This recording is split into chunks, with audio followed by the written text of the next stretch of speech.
Hello दोस्तों, मैं रवि रंजन आपके अपने channel future maker study centre में आप लोगों का स्वागत है। यह संस्थान बक्सर जिले के वीरकुंवसी कॉलोनी में स्थित है।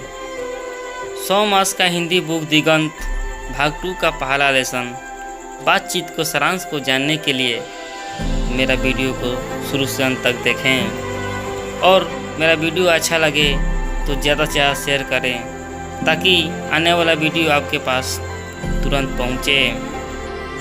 बातचीत के लेखक बालकृष्ण भट्ट का जन्म 23 जून 1844 ईस्वी में हुआ था तथा इनका निधन 20 जुलाई 1914 में हुआ।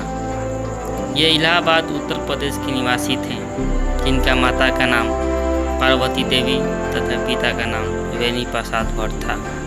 इनके पिता एक व्यापारी थे तथा माता एक सुसंस्कृत महिला थी, जिन्होंने बालकृष्ण भट्ट के मन में अध्ययन की रुचि एवं लालसा जगाई तथा इन्होंने प्रारंभ में संस्कृत का अध्ययन किया।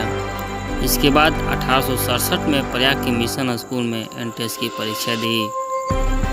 इसके बाद उन्होंने 1869 से 1875 तक प्रयाग के मिशन स्कूल में अध्ययन किया तथा इसके बाद 1885 में प्रयाग के CAV स्कूल में संस्कृत का अध्ययन किया तथा इन्होंने 1888 में प्रयाग की काश्य पाठशाला इंटर कॉलेज में अध्यापक की नियुक्ति हुई, किंतु उग्र स्वभाव होने के कारण नौकरी छोड़नी पड़ी। उसके बाद से लेखन कार्य पर ही निर्भर रहे तथा इनके विशेष परिस्थितियों में पिता का निधन हो जाने के बाद व्यापार संभालने के नाम पर गृह कलह का सामना करना पड़ा।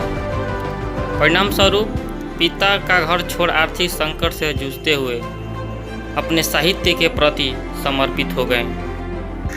इनके मुख्य रचनाएं रहस्य कथा, नूतन ब्रह्मचारी, 100 आजान एक सुजान, सद्भाव का भाव, पद्मावती, सीता वनवास, बाल विवाह, रेल का विकट खेल, शिक्षादान, हमारी घड़ी इत्यादि। और ये मेरा वीडियो अच्छा लगे तो ज़्यादा से ज़्यादा शेयर करें और मेरे चैनल को सब्सक्राइब करें और बेल आइकन को भी दबा दें ताकि आने वाला वीडियो आपके पास तुरंत पहुंचे।